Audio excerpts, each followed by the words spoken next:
तो चलिए आज हम एक ऐसी शख्सियत की कहानी में उतरते हैं जिनकी जिंदगी खुद में एक प्रेरणा है।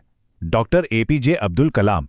एक ऐसा सफर जो रामेश्वरम के एक छोटे से कस्बे से शुरू हुआ और उन्हें पहले मिसाइल मैन और फिर जनता के राष्ट्रपति के रूप में हमेशा के लिए अमर कर गया।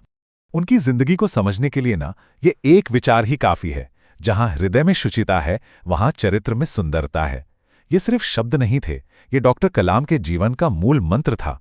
वो सच में ये मानते थे कि दुनिया में शांति की शुरुआत एक इंसान के दिल की अच्छाई से होती है, और यही सोच उनके हर एक काम में झलकती थी। तो सवाल यही उठता है ना, कि आखिर एक ही इंसान विज्ञान की दुनिया का मिसाइल मैन और लोगों के दिलों पर राज करने वाला जनता का राष्ट्रपति कैसे बन सकता है?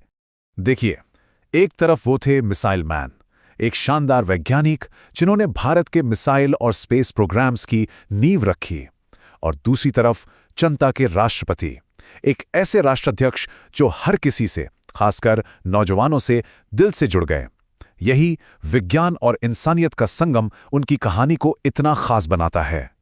तो चलिए इस असाधारण यात्रा की शुरुआत से शुरू करते हैं, उनकी जड़ों से, उनके बचपन से, जो रामेश्वरम के एक छोटे से तटीय शहर में शुरू हुआ। उनका शुरुआती जीवन आसान बिल्कुल नहीं था। एक साधारण परिवार में जन्म हुआ।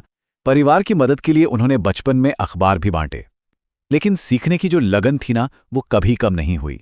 साइंस में ग्रेजुएशन किया और फिर मद्रास इंस्टीट्यूट ऑफ टेक्नोलॉजी से एरोनॉटिकल इंजीनियरिंग में स्पेशलाइजेशन। हर मुश्किल को उन्होंने एक मौके में बदल दिया। और जानते हैं उड़ान का ये जुनून आया कहां से? एक बहुत ही साधारण सी घटना से। उनके एक टीचर उन्हें समुद्र के किनारे ले गए, सिर्फ पक्षियों को उड़ते हुए दिखाने के लिए। बस उसी एक पल ने उनके मन में वो चिंगारी जला दी जिसने आगे चलकर भारत के भविष्य की दिशा ही बदल दी। कमाल है ना? और उड़ान का यही जुनून उन्हें एक ऐसे रास्ते पर ले गया जहां उन्होंने भारत की वैज्ञानिक तकदीर को हमेशा हमेशा के लिए बदल कर रख दिया। ये था वो प्रोजेक्ट जिसने सब कुछ बदल दिया। SLV-3, भारत का पहला खुद का बनाया हुआ सैटेलाइट लॉन्च व्हीकल। और इसके प्रोजेक्ट डायरेक्टर कौन थे? डॉक्टर कलाम। इसी प्रोजेक्ट ने भारत को स्पेस की दुनिया में एक नई पहचान दी। सच में ये देश के लिए एक बहुत बड़ा ऐतिहासिक पल था। तो हुआ ये कि जुलाई 1980 में SLV-3 ने रोहिणी सैटेलाइट को कामयाबी से ऑर्बिट में पहुंचा दिया। इसके साथ ही भारत दुनिया के उस खास स्पेस क्लब का मेंबर बन गया। ये सिर्फ एक टेक्निकल जीत नहीं थी, नहीं, ये पूरी दुनिया के लिए एक ऐलान था कि भारत आ चुका है। अच्छा, स्पेस में तो भारत ने अपनी पहचान बना ली। अब डॉक्टर कलाम ने एक और भी बड़ा बीड़ा उठाया, भारत को रक्षा टेक्नोलॉजी में आत्मनिर्भर बनाने का। उन्होंने DRDO के इस बेहद महत्वाकांक्षी प्रोग्राम IGMGP की कमान संभाली, और ये चुनौती पहले से कहीं ज्यादा बड़ी थी। और उनके ही नेतृत्व में बनी अग्नि और पृथ्वी जैसी मिसाइलें। इन मिसाइलों ने भारत की रक्षा प्रणाली को बहुत ज्यादा मजबूत कर दिया, और यहीं से, इसी वजह से देश ने उन्हें प्यार से एक नाम दिया, the missile man of India.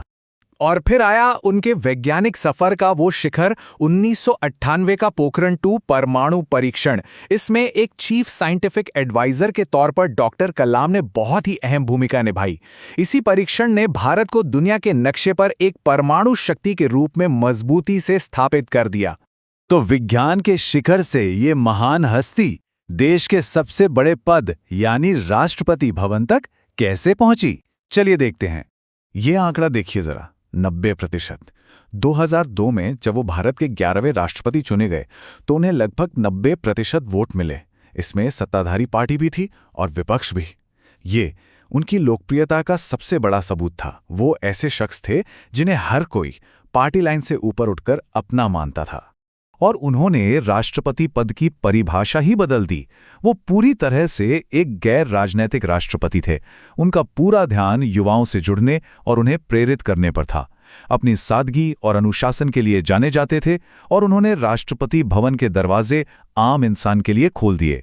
वो ताकत के लिए नहीं, बल्कि अपनी सादगी और लोगों से अपने सच्चे जुड़ाव के लिए जाने गए। और ये देखिए, वो एक लड़ाकू विमान में उड़ने वाले पहले भारतीय राष्ट्रपति बने। ये सिर्फ एक सिंबॉलिक उड़ान नहीं थी, ये दिखाता था कि उनका दिल हमेशा विज्ञान और रक्षा से जुड़ा रहा। पद कोई भी हो, अंदर से वो हमेशा एक वैज्ञानिक ही थे। पर कहानी यहां खत्म नहीं होती। राष्ट्रपति पद छोड़ने के बाद भी उनका मिशन रुका नहीं। बल्कि उन्होंने अपनी बाकी की जिंदगी देश के सबसे बड़े खजाने यानी युवाओं को प्रेरित करने में लगा दी। वो वापस लौट गए उस दुनिया में जो उन्हें सबसे प्यारी थी, teaching. IIM Shillong, Ahmedabad, Indore, Indian institute of science, देश के लगभग हर बड़े इंस्टीट्यूट में वो विजिटिंग प्रोफेसर रहे। उन्होंने अपने आखिरी साल बस वही काम करते हुए गुजारे जो उन्हें सबसे ज्यादा पसंद था, स्टूडेंट्स के साथ रहना, उन्हें सिखाना। वो एक टीचर से बढ़कर एक प्रेरणा स्रोत बन गए थे।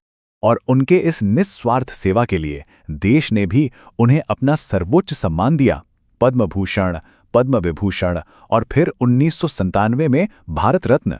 ये सम्मान उनके पूरे जीवन के अटूट समर्पण को एक सलाम था। पर इन सब सम्मानों से बढ़कर उनकी असली ख्वाहिश क्या थी? वो खुद कहते थे कि काश किसी सुविधाहीन सामाजिक दशाओं में रह रहे किसी गरीब बच्चे को मेरी कहानी से थोड़ी सांत्वना मिले। वो बस ये चाहते थे कि उनकी कहानी हर उस बच्चे के लिए उम्मीद की एक रोशनी बने जो मुश्किलों से लड़ रहा है। उन्होंने ये साबित कर दिया कि आपकी शुरुआत कैसी भी हो, आपके सपने ही आपकी मंजिल तय करते हैं। डॉक्टर कलाम की कहानी हमें इसी सवाल पर सोचने के लिए छोड़ जाती है।